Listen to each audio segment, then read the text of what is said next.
વિદ્યાર્થી મિત્રો, આજે આપણે અલિંગી પ્રજનન અને તેના પ્રકાર શું છે એની આપણે ચર્ચા કરીએ.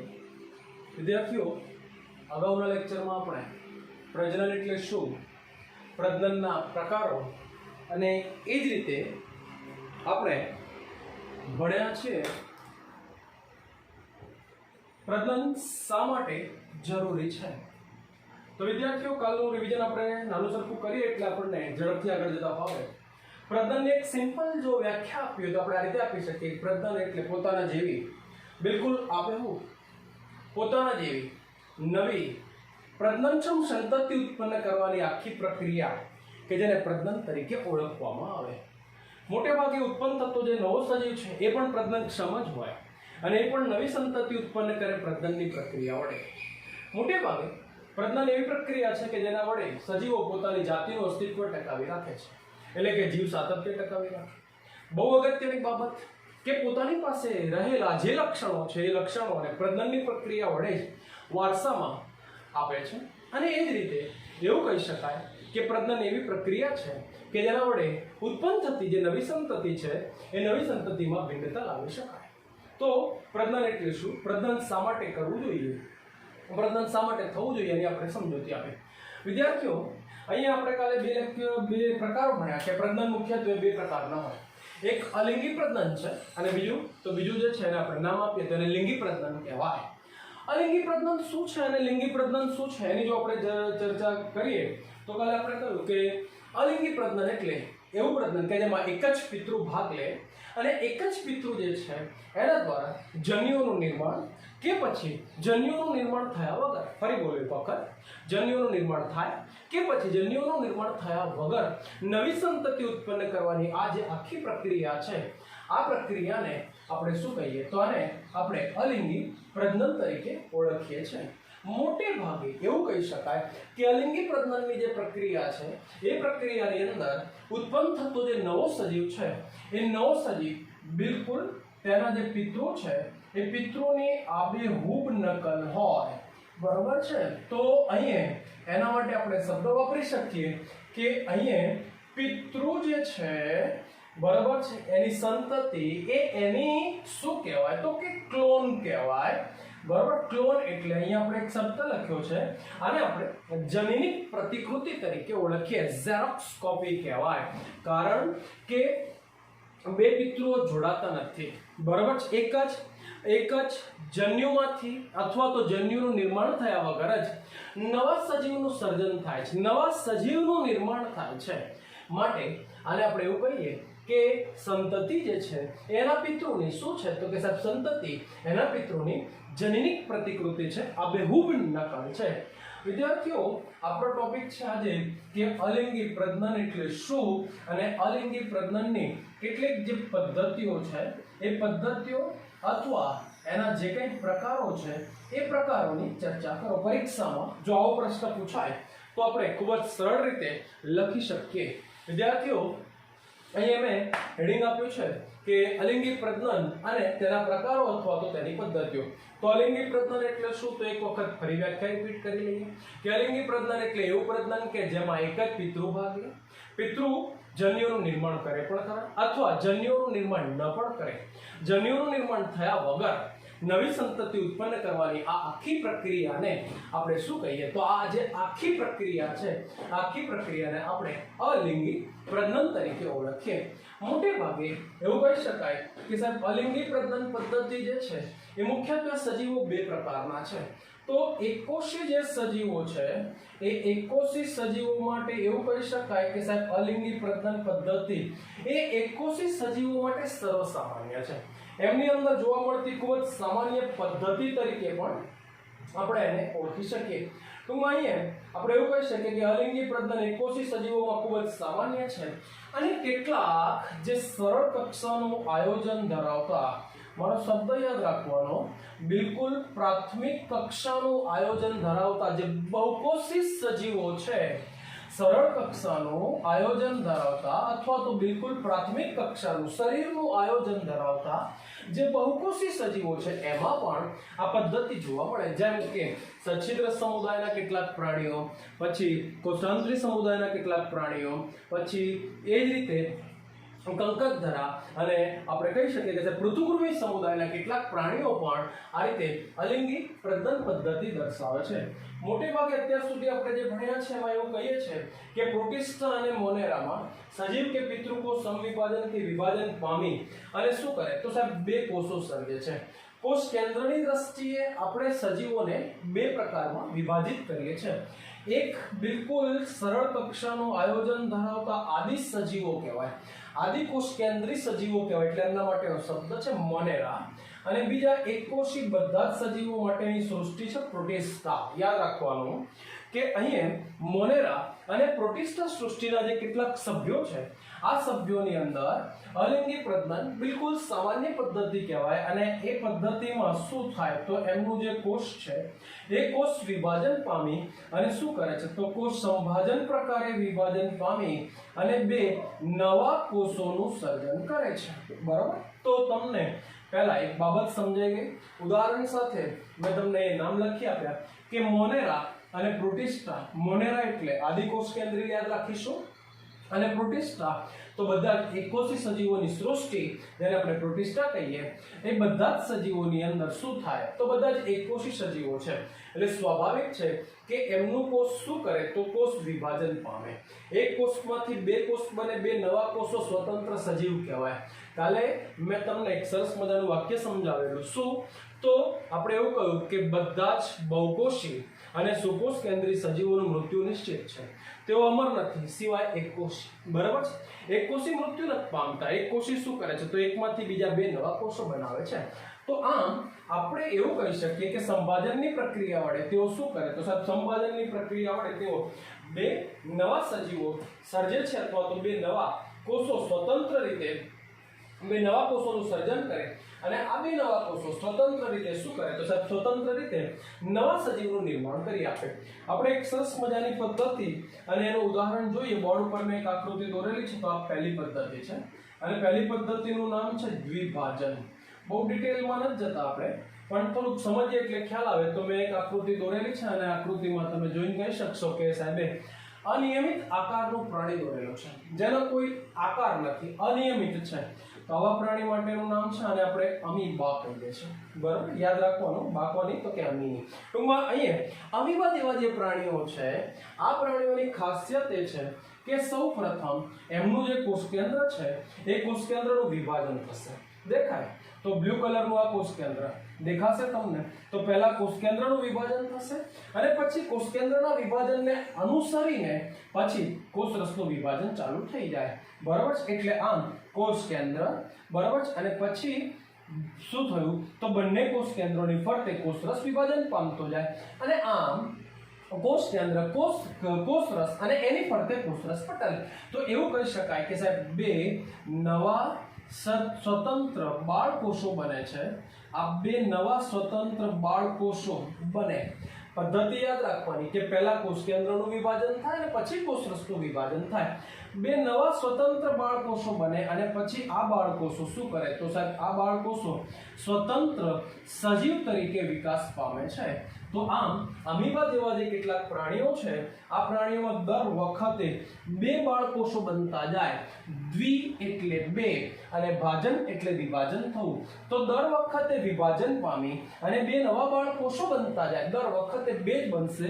એટલે આ પદ્ધતિ જે છે આ પદ્ધતિને આપણે હવે શું કહીશું તો આને દ્વિભાજન તરીકે ઓળખીશું. તો બેટા મેં અહીંયા તમને પહેલા દ્વિભાજન શું છે એની મેં તમને સરસ મજાની સમજૂતી આપી. ઉદાહરણ તમે યાદ રાખી શકો છો. એક આપણે લખ્યું છે અમીબા અને આવું જ બીજું એક ઉદાહરણ તમે લખી શકો છો પેરામેસિયમ. બરોબર છે, જે સ્લીપર આકારનું ચંપલ આકારનું પ્રાણી હોય, એકકોષી સજીવ છે. એમાં પણ આ રીતે વિભાજનની પદ્ધતિ જોવા મળે. બીજા ઘણા બધા પ્રાણીઓ છે જેમ કે યુગ્લિના છે, બરોબર છે, અને આવા બીજા પ્રાણીઓમાં પણ આપણને દ્વિભાજનની પદ્ધતિ જોવા મળે. નીટ માટે જો અભ્યાસ કરવો હોય તો આમાં પણ ફરી પાછા પેટા પ્રકાર હોય. બરોબર છે. અમીબાની ખાસિયત એ છે કે એનું વિભાજન બરાબર છે? પ્રાણી શરીરની કોઈ પણ અક્ષે થાય, પ્રાણી શરીરની કોઈ પણ ધરીએ થાય, કોઈ પણ સમતલમાં થાય, આના માટેની કોઈ નિશ્ચિત ધરી ના હોય, એટલે આવા દ્વિભાજનને સરળ દ્વિભાજન કહેવાય. અમીબા જે છે તો અમીબાની અંદર અનુપ્રસ્થ દ્વિભાજન થાય, આડું થાય, એટલે બે અમીબા પેરામેશિયમમાં બે પેરામેશિયમ બને. યુગ્લિનામાં ઊભું દ્વિભાજન થાય, એટલે આમ એને આયામ દ્વિભાજન, પણ આપણે એ જરૂર નથી, આપણે એમાં પડતા નથી. તો પહેલો એક પ્રકાર મેં તમને સરસ મજાનો સમજાવ્યો. એના પછી વિદ્યાર્થી મિત્રો તમે જોશો તો અહીંયા બીજો એક આપણને સરસ મજાની સમજૂતી આપેલી છે યીસ્ટ માટે, બરાબર છે? બોર્ડ ઉપર આકૃતિ દોરેલી છે, મેં તમે જોશો એટલે તમને ખ્યાલ આવશે. બાજુમાં મેં યીસ્ટમાં કલિકા સર્જન દોર્યું છે. આ યીસ્ટનો પિતૃકોષ છે. આપણે બધા બાળપણથી મતલબ કે 5, 6, 7, 8, 9 થી ભણતા આવ્યા છે કે યીસ્ટ એ ફૂગ છે અને એકકોષી ફૂગ કહેવાય. તો યીસ્ટની ખાસિયત એ છે કે યીસ્ટ પણ એકકોષી સજીવ છે. યીસ્ટ એ એકકોષી ફૂગ છે, એકકોષી સજીવ છે, અને એની ખાસિયત એ છે કે એમાં છે ને દ્વિભાજન અસમભાજન પ્રકારે થાય. અસમભાજન પ્રકારે યીસ્ટના કોષનું શું થાય છે? તો યીસ્ટનો જે કોષ છે એ અસમભાજન પ્રકારે વિભાજન પામે છે. અસમભાજનનો મતલબ છે અસમભાજન પ્રકારે અસમાન ભાજન પ્રકારે વિભાજન પામે અને શું કરે તો અહીંયા બે નવા બરાબર અસમાન કદના કોષો બનાવે, એક નાનો બને અને એક મોટો બને. આકૃતિમાં દેખાશે તો આ યીસ્ટનો આખો પિતૃકોષ છે અને શું થાય છે તો આ ભાગેથી કલિકા બનવાનું ચાલુ થાય. તો દેખાય તમને એ ખાંચ બનતી જાય અનુપ્રસ્થ રીતે, અને પહેલા કોષ કેન્દ્રનું વિભાજન થતું જાય અને પછી કોષનું વિભાજન થતું જશે. તો તમે જોશો કે અહીંયા પિતૃકોષ જે મૂળ કોષ હતો એ મોટો રહે છે અને એની ઉપર એક નાનો બાળકોષ બનતો જાય છે. આ નાના બાળકોષને આપણે નામ આપી શકીએ તો આને કલિકા પણ કહેવાય. એટલે આમ એવું કહી શકાય કે અસમભાજન પ્રકારે શું થાય તો સાહેબ અસમભાજન પ્રકારે વિભાજન પામી અને આ રીતે નાની કલિકાઓનું નિર્માણ કરે. મેં બોર્ડ ઉપર લખ્યું છે તો આ રીતે નાની કલિકાઓનું નિર્માણ કરે. આ જે કલિકા છે આ કલિકા આકૃતિમાં જોઈને કહી શકાય કે સાહેબ આ જે કલિકા છે એ શરૂઆતમાં પેલા પિતૃકોષ સાથે જોડાયેલી રહે. કલિકા વૃદ્ધિ અને વિકાસ પામતી જાય અને પછી આ કલિકા જે છે એ પિતૃકોષથી છૂટી પડી જાય અને પછી પર્યાવરણમાં બાળ સ્વતંત્ર પ્રાણી અથવા તો સ્વતંત્ર યીસ્ટ તરીકે પોતાનું જીવન વિતાવે. તો આ પણ એક સરસ મજાનો યીસ્ટની અંદર અલિંગી પ્રજનનનો એક પ્રકાર મેં તમને એની અંદર જણાવી આપ્યો, બરાબર છે? આવો જ બીજો એક પ્રકાર બેટા એવું કહી શકાય કોના માટે તો અમીબા માટે, અને પદ્ધતિનું નામ છે બીજાણુ નિર્માણ. બરાબર, બીજાણુ નિર્માણ શું છે? બીજાણુ નિર્માણ એટલે શું? તો ખાસ કરીને અમીબા જેવા જે સજીવો છે આપણે જાણીએ છીએ કે અમીબા પેરામેશિયમ કે જેને નરી આંખે આપણે જોઈ શકતા નથી, બરાબર? ક્યાં મળી આવે તો કે સાહેબ ખાબોચિયું બહાર ભરાયેલું હોય, ગંદુ પાણી હોય, એમાંથી જો પાણીનું સેમ્પલ લઈને અભ્યાસ કરવામાં આવે તેમાં આપણને ઘણા બધા અમીબા અને પેરામેશિયમ જોવા મળે. ટૂંકમાં અમીબા જેવા જે સજીવો છે એ સજીવો બરાબર જ્યારે પાણીમાં જીવન વિતાવતા હોય ત્યારે એમને એવું લાગે કે મારા માટે બહારનું પર્યાવરણ અનુકૂળ નથી, એટલે એવું કહી શકાય કે સાહેબ પ્રતિકૂળ સંજોગોમાં અમીબા જેવા જે સજીવો છે એ શું કરે તો સાહેબ અમીબા જેવા જે સજીવો છે આપણે જાણીએ છીએ કે એની પાસે એક લંબાયેલી રચના હોય, બરાબર? કોષરસીય લંબાયેલી આ રચનાને ખોટા પગ કહેવાય. શું કરે તો ખોટા પગને પાછા ખેંચી લે અને પછી અમીબા પોતાના શરીરનો બિલકુલ ગોળ આકાર ધારણ કરી લે. ધ્યાન આપવાનું, અમીબા પોતાના શરીરનો બિલકુલ ગોળ આકાર ધારણ કરી લે અને શરીરની ફરતે મજબૂત 3 સ્તરોનું બનેલું ત્રિસ્તરીય અને રક્ષણ આપતું એટલે કે રક્ષણાત્મક કવચ બનાવે. આ જે રક્ષણાત્મક કવચ બનવાની આ પ્રક્રિયાને કોષ્ટન કહેવાય. ફરી મૂળ એક વખત બેટા યાદ રાખવાનું કે અમીબા જેવા જે સજીવો છે એ પાણીમાં પ્રતિકૂળ સંજોગો, પ્રતિકૂળ એટલે પોતાના માટે અનુકૂળ ન હોય એ સ્થિતિ, પ્રતિકૂળ સંજોગોમાં શું કરે તો પોતાના ખોટા પગને પાછા ખેંચી લે અને શરીરનો બિલકુલ ગોળ આકાર ધારણ કરી લે અને શરીરની ફરતે મજબૂત ત્રિસ્તરીય 3 સ્તરોનું બનેલું રક્ષણાત્મક કવચ બનાવે. રક્ષણાત્મક કવચ બનાવવાની આ પ્રક્રિયાને શું કહેવાય તો કોષ્ટન કહેવાય. અને આ રીતે હવે કોષ્ટન પામેલા આ જે અમીબા છે, આ અમીબા શું કરે તો પોતાનું જે કોષ કેન્દ્ર છે એ કોષ કેન્દ્રનું વારંવાર વિભાજન કરે, એટલે કે કોષ કેન્દ્ર બહુભાજનની પ્રક્રિયા વડે અસંખ્ય નવા કોષ કેન્દ્રો બનાવે, બરોબર, અસંખ્ય નવા કોષ કેન્દ્રો બનાવે। તો આ આખી પદ્ધતિને બહુભાજન કહેવાય। ફરી બોલું એક વખત કે એનું કોષ કેન્દ્ર કોનું તો કે કોષ્ટન પામેલા અમીબા, કોષ્ટન પામેલા અમીબાના કોષ કેન્દ્રનું વારંવાર વિભાજન થાય અને ખૂબ મોટી સંખ્યામાં નવા કોષ કેન્દ્રો બને। નવા કોષ કેન્દ્રો બનવાની આ પ્રક્રિયાને બહુભાજન કહેવાય। બહુભાજન પામેલા આ જે કોષ કેન્દ્રો છે એની ફરતે હવે કોષરસ ભેગો થતો જાય, એની ફરતે કોષરસ પટલનું નિર્માણ થતું જાય અને આમ એક પિતૃ અમીબાની અંદર અસંખ્ય શું બને તો અસંખ્ય સંતતિનું નિર્માણ થાય। આ અસંખ્ય સંતતિને બાળ અમીબા, સૂક્ષ્મ અમીબા કે પછી બીજાણુ નિર્માણ તરીકે પણ ઓળખવામાં આવે। અને આ રીતે જ્યારે અમીબાને હવે એવું લાગે કે પોતાના માટે અનુકૂળ પરિસ્થિતિનું નિર્માણ થયું છે, એટલે હવે અમીબા શું કરે તો પોતાની ફરતે વિકસાવેલું જે કોષ્ટન છે એ કોષ્ટન ફાટે અને એમાંથી અસંખ્ય બાળ અમીબા કે સૂક્ષ્મ અમીબાને મુક્ત કરે। તો એક કોષમાંથી અસંખ્ય નવા બાળ સજીવો કે બાળ કોષો બનવાની આ આખી પ્રક્રિયાને આપણે શું કહીએ તો આને બીજાણુ નિર્માણ તરીકે ઓળખવામાં આવે। આ અમીબાની અંદર જ જોવા મળે। પણ પેરામેસિયમ જેવા કેટલાક સજીવોની ખાસિયત એ છે કે પેરામેસિયમ પણ એના જીવનકાળના એક તબક્કે એક વખત આ પ્રકારનું અલિંગી પ્રજનન કરશે। તો બેટા મેં તમને અલિંગી પ્રજનન એટલે શું, અલિંગી પ્રજનનની શરૂઆત એના પ્રકારો, એની જે પદ્ધતિઓ છે જેમાં દ્વિભાજન શું છે, ઈસ્ટમાં બરાબર છે, અલિંગી પ્રજનન કલિકા સર્જન શું છે અને છેલ્લે બીજાણુ નિર્માણ, બરાબર, એના વિશે પણ મેં તમને સરસ મજાની સમજૂતી આપી। તો એક પદ્ધતિની આપણે સમજૂતી ખાસ કરીને મોનેરા અને પ્રોટિસ્ટા જેવા જે સજીવો છે એના માટે આપણે અભ્યાસ કર્યો।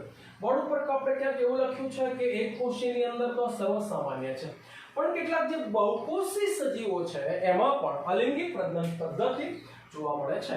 તો અલિંગી પ્રજનન પદ્ધતિ તો આપણે જાણીએ પ્રમાણે અને 11મા ધોરણમાં આપણે ભણીને આવ્યા છે ત્રીજો પાઠ, બરાબર, લીલ અને ફૂગ। તો લીલ અને ફૂગની ખાસિયત એ છે કે તેઓ પ્રજનનની પ્રક્રિયા કરવા માટે શું કરે તો સાહેબ પ્રજનનની પ્રક્રિયા કરવા માટે તેઓ બીજાણુઓનું નિર્માણ કરે, આપણે ભણી રહ્યા છીએ। અને બીજાણુઓ બે પ્રકારના હોય, એક જે છે ચલ બીજાણુ હોય અને બીજા જે છે એને આપણે શું કહીએ તો સાહેબ એને આપણે કણી બીજાણુ તરીકે ઓળખીએ છીએ। તો ખાસ કરીને અહીં આપણને બે આકૃતિ તમે તમારી ચોપડીમાં જોશો એટલે તમને મળશે કે ક્લેમિડોમોનાસ નામની આકૃતિ છે। ક્લેમિડોમોનાસ નામની જે એક કોષી લીલ છે, આ લીલની ખાસિયત એ છે કે એના શરીરની અંદર આ રીતે, એના કોષની અંદર આ રીતે અસંખ્ય ચલ બીજાણુ ઉત્પન્ન થાય। હું એક આકૃતિ દોરું એટલે તમને આઈડિયા આવશે ઝડપથી ફટાફટ, બરોબર છે। તો અહીંયા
ક્લેમિડોમોનાસના ચલ બીજાણુ છે અને એ જ રીતે બાજુમાં બીજી એક આપણે આકૃતિ દોરેલી છે।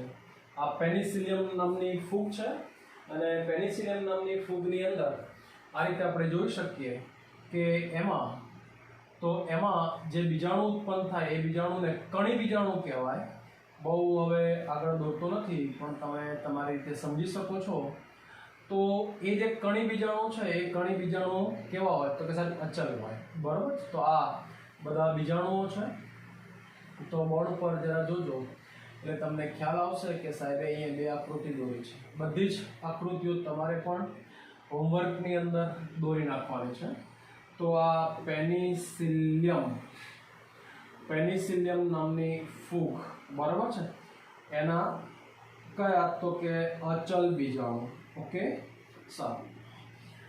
બેટા બોર્ડ ઉપર આપણે જોઈ કહી શકીએ કે ખાસ કરીને મોટે ભાગે કે લીલ જેવી જે સરળ વનસ્પતિઓ અને ફ્રૂટ સૃષ્ટિના જે સભ્યો છે, બરાબર છે, લીલ જેવી સરળ વનસ્પતિઓ અને ફ્રૂટ સૃષ્ટિના જે સભ્યો છે એ સભ્યોમાં બીજાણુઓ વડે શું થાય તો કે સાહેબ બીજાણુઓ વડે અલિંગી પ્રજનન થાય. કોના વડે? બીજાણુઓ વડે અલિંગી પ્રજનન થાય. એક ઉદાહરણ આપણે લખ્યું છે અને દોર્યું છે ક્લેમિડોમોનાસ નામની લીલ. ક્લેમિડોમોનાસ એક કોષી લીલ છે અને ક્લેમિડોમોનાસની ખાસિયત એ છે કે તે ચલ બીજાણુ ઉત્પન્ન કરે. મોટે ભાગે ક્લેમિડોમોનાસ જે છે આપણે કહ્યું પ્રમાણે કે શું કરે છે તો સાહેબ ક્લેમિડોમોનાસ એ ચલ બીજાણુ ઉત્પન્ન કરે અને એના જે બીજાણુ છે એના બીજાણુ કેવા હોય તો સાહેબ બિલકુલ સૂક્ષ્મ એટલે સૂક્ષ્મદર્શી અને ચલિત હોય. શા માટે ચલિત હોય તો આપણે કહીએ કે સાહેબ બીજાણુની ઉપર શું આવેલી છે તો સાહેબ કશા આવેલી છે, એટલે આપણે એવું કહી શકીએ કે સાહેબ કશાધારી છે. અને પાણીની અંદર કશાની મદદથી તેઓ શું કરે તો સાહેબ પાણીની અંદર તેઓ કશાની મદદથી હલનચલન કરે. એટલે ક્લેમિડોમોનાસ શું કરે તો પાણીમાં બીજાણુ ઉત્પન્ન કરે. આ બીજાણુ ક્લેમિડોમોનાસના શરીરમાંથી બહાર નીકળી પાણીમાં કશાની મદદથી હલનચલન કરી અને પાણીમાં તરતા રહી અને સ્વતંત્ર નવા સજીવ તરીકે વિકાસ પામે. તો મેં પહેલા તમને સમજૂતી આપી. ક્લેમિડોમોનાસ નામની જે લીલ છે એ લીલની અંદર સૂક્ષ્મદર્શી અને કેવા તો કે સાહેબ સૂક્ષ્મદર્શી ચલિત અને કશાધારી બીજાણુ ઉત્પન્ન થાય અને કશાની મદદથી તેઓ પાણીમાં હલનચલન કરે, નવા સ્વતંત્ર સજીવ તરીકે વિકાસ પામે. જ્યારે પેનિસિલિયમ નામની જે ફૂગ છે એ ફૂગની ખાસિયત એ છે કે તેમાં અચલ બીજાણુ ઉત્પન્ન થાય. કશાવિહીન અચલ બીજાણુ ઉત્પન્ન થાય. તમને દેખાય કે સાહેબ અહીંયા આ બધા બીજાણુ છે, કોઈની પાસે કશા નથી. આકૃતિ જુઓ એટલે ખબર પડે. તો પેનિસિલિયમ નામની જે ફૂગ છે એ ફૂગની અંદર કેવા બોલીશું તો કે સાહેબ અચલિત અને પ્રમાણમાં કેવા તો કે સાહેબ નાના સૂક્ષ્મ બીજાણુ ઉત્પન્ન થાય. અને આ જે બીજાણુઓ છે આ બીજાણુઓની ખાસિયત એ છે કે તેઓ પવનની સાથે વિકિરણ પામવાની ક્ષમતા ધરાવે છે. એટલે વિકિરણ પામવા માટે તેઓ છે ને કેવા છે તો કે સાહેબ અનુકૂલિત છે. કેવા છે? અનુકૂલિત છે. દેખાય છે એટલે કે તેઓ શુષ્ક હોય, પાણી વગરના હોય, વજનમાં ખૂબ જ હલકા હોય અને પવનની સાથે શું કરે ઉડી શકે અને એક જગ્યાએથી બીજી જગ્યા ઉપર જઈને પડે એટલે ફરી પાછી નવી ફૂગનું શું કરે તો નવી ફૂગનું નિર્માણ કરે. તો તમને બરાબર ખ્યાલ આવી ગયો કે કેટલાક સરળ કક્ષાનું આયોજન ધરાવતા જે બહુકોષી સજીવો છે બહુકોષી સજીવોમાં પણ આપણે એવું કહી શકીએ કે આ પ્રકારના ચલ અને અચલ બીજાણુઓ વડે તેઓ શું કરે છે તો કે સાહેબ ચલ અને અચલ બીજાણુઓ વડે તેઓ અલિંગી પ્રજનન કરે છે એવું આપણે જરૂર એના માટે કહી શકીએ. એના પછી ચોપડીમાં આપણને જોશો તો બીજી એક આકૃતિ આપેલી છે ફરી પાછી. તો અહીંયા આકૃતિ હું દોરું એટલે તમને થોડો ખ્યાલ આવે કે સાહેબ શું કહેવા માંગે છે. તો આ આકૃતિ આગળ આપણે ભણી રહ્યા છે. હાઇડ્રા, બરાબર છે. તો હાઇડ્રા એક કોષ્ટાંતરી સમુદાયનું પ્રાણી કહેવાય. તો એની અંદર જે પ્રજનનની પદ્ધતિ છે પ્રજનનની પદ્ધતિને કલિકા સર્જન કહેવાય. શું કહેવાય એને? કલિકા સર્જન. મેં પહેલા ભણાવ્યું બધું એકકોષી માટે હતું. હવે જે કંઈ ભણાવું છું એ બધું કોના માટે તો કે એ બધું બહુકોષી સજીવો માટે છે. તો તમે જોઈને કહી શકો કે સાહેબ હાઇડ્રા કોને કહેવાય તો હાઇડ્રા એટલે એવા સજીવો કે જેઓ છેડે શું ધરાવતા હોય તો કે સાહેબ છેડે સૂત્રાંગો ધરાવતા હોય. તો હાઇડ્રા નામનું પ્રાણી છે.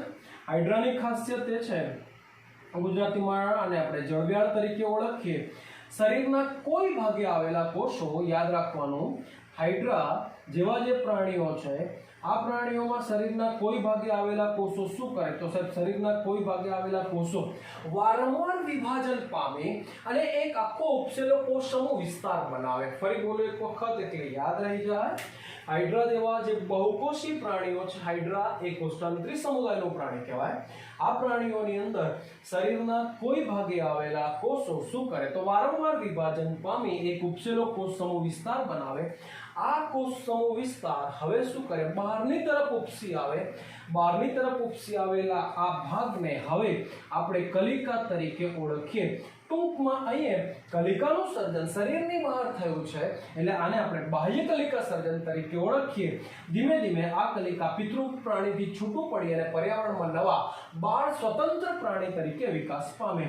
તો અહીંયા મેં તમને હાઇડ્રાની અંદર કલિકા સર્જન સમજાવ્યું. આવું જ તમે ફરી પાછું કહી શકો કે સાહેબ સચ્છિદ્ર સમુદાયના પ્રાણીઓ, અને સચ્છિદ્ર સમુદાયના પ્રાણીઓનું ઉદાહરણ છે વાદળીઓ. બરોબર છે, સ્પોન્જીલા. ટૂંકમાં અહીંયા વાદળીઓની અંદર આપણે એવું કહી શકીએ કે સાહેબ વાદળીઓની અંદર શું થાય તો કે વાદળીઓ જે છે એની અંદર તો આપણે એવું કહી શકીએ કે સાહેબ વાદળી જેવા જે પ્રાણીઓ છે આ પ્રાણીઓ કે જે બહુકોષી છે પણ પેશી આયોજન ધરાવતા નથી. એટલે આ પ્રાણીઓની અંદર છે ને બેટા કોષો શું કરે તો સાહેબ સતત વિભાજન પામે.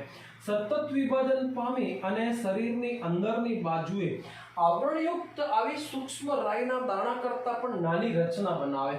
આ રચનાને આપણે જેમ્યુલ્સ કહીએ અથવા આ જે રચના છે એને આપણે અંતઃકલિકા તરીકે ઓળખીએ. ટૂંકમાં અહીંયા વાદળી જેવા જે પ્રાણીઓ છે આ પ્રાણીઓની અંદર એવું કહી શકાય કે શરીરની અંદર આવરણયુક્ત એક આખો કોષ સમૂહ વિસ્તાર બનેલો હોય. આ આવરણયુક્ત કોષ સમૂહ આ વિસ્તારને જેમ્યુલ્સ અથવા આને અંતઃકલિકા કહેવાય. અને પછી આ પિતૃ પ્રાણીથી પાણીમાં છૂટી પડી અને નવા બાળ પ્રાણી તરીકે શું કરે છે તો સાહેબ નવા બાળ પ્રાણી તરીકે વિકાસ પામે. આવી જ એક સરસ મજાની બીજી એક પદ્ધતિ જેને આપણે નામ આપીએ તો આને આપણે નામ આપીએ બહુકોષી પ્રાણીઓમાં જ જોવા મળે. આ જે પદ્ધતિ છે આ પદ્ધતિને આપણે અવખંડન તરીકે ઓળખીએ. કયા નામે ઓળખીએ તો આ પદ્ધતિને હવે આપણે ફ્રેગમેન્ટેશન એટલે કે અવખંડન તરીકે ઓળખીએ. અવખંડન શું છે તો કેટલાક સજીવોમાં સજીવ દેહ શું કરે તો કેટલાક સજીવો એવા છે કે એમનો જે સજીવ છે એમનો જે સજીવ દેહ છે એમનું જે શરીર છે એ શરીર શું કરે તો સાહેબ શરીર નિશ્ચિત ભાગોમાં નિશ્ચિત ટુકડાઓમાં શું થઈ જાય તો વિભાજિત થઈ જાય. અવખંડન ખંડોમાં વિભાજન થવું એટલે સજીવ દેહ જે છે સજીવ શરીર જે છે એ નિશ્ચિત ટુકડાઓમાં નિશ્ચિત ભાગોમાં શું કરે તો કે સાહેબ નિશ્ચિત ભાગોમાં વિભાજિત થઈ જાય. અને પછી દરેક ટુકડો શું કરે તો કે સાહેબ દરેક ટુકડો ફરી નવા શરીરનું સર્જન કરવાની ક્ષમતા ધરાવે. નવા શરીરનું સર્જન કરે આ બાબતને પુનઃ સર્જન કહેવાય. અને આ જે પદ્ધતિ છે આ પદ્ધતિને આપણે અવખંડન તરીકે ઓળખી શકીએ. ટૂંકમાં અહીંયા તમને ખ્યાલ આવ્યો કે દરેક ભાગ સંતતિ સર્જવાની ક્ષમતા ધરાવે છે. દરેક ભાગ શું કરે છે તો કે સાહેબ દરેક ભાગ પોતાના ખૂટતા ભાગોનો વિકાસ કરી અને નવા બાળ પ્રાણીમાં ફેરવાઈ જાય. આવા ઘણા બધા પ્રાણીઓમાં આપણને જોવા મળે. જેમ કે આપણે કહી શકીએ કે હાઇડ્રા જેવા પ્રાણીઓ છે, પછી પ્લેનેરિયા જેવા જે પ્રાણીઓ છે, અને એ જ રીતે તારા માછલી આપણે ભણી રહ્યા છીએ જેની પાસે 5 હસ્તો હોય. કોઈ એક હસ્ત તૂટી જાય તો એ હસ્ત ફરી પાછું એલા ભાગના કોષો ફરી પાછું રિજનરેટ કરી અને નવો એક હસ્ત બનાવે. પ્લેનેરિયાની ખાસિયત છે તો આ પ્લેનેરિયા નામનું પ્રાણી અને પ્લેનેરિયા જે પૃથુકૃમિ સમુદાયનું પ્રાણી છે આ પ્રાણીના તમે જેટલા પણ ટુકડા કરો સપોઝ આવા 10 ટુકડા કર્યા તો આટલો ટુકડો શું કરશે તો આટલો ટુકડો જે છે ઉપરના ભાગનું સર્જન કરશે, નવું બાળ પ્લેનેરિયા બનાવશે. આટલો ટુકડો શું કરશે તો આ ટુકડો અહીંયાથી ઉપરના ભાગનું અહીંયાથી નીચેના ભાગનું. ટૂંકમાં તમે જેટલા ટુકડા કરો એટલા નવા બાળ પ્રાણી બને. ટૂંકમાં દરેક ટુકડાની ખાસિયત એ છે કે તે શું કરે છે તો નવા શરીરના નવા ભાગોનું સર્જન કરી અને પુખ્ત પ્રાણીમાં ફેરવવાની ક્ષમતા ધરાવે. તો આ આખી પદ્ધતિ જે છે આ પદ્ધતિને આપણે શું કહીએ તો આને આપણે અવખંડન તરીકે ઓળખીએ. તો વિદ્યાર્થી મિત્રો મેં તમને આજે પ્રાણીઓ અને યીસ્ટ જેવી કેટલીક વનસ્પતિઓની અંદર અલિંગી પ્રજનનની સમજૂતી આપી. તમે વાંચો, તૈયાર કરો એટલે તમારો ટોપિક સરસ મજાનો રેડી થઈ જાય. બરોબર છે.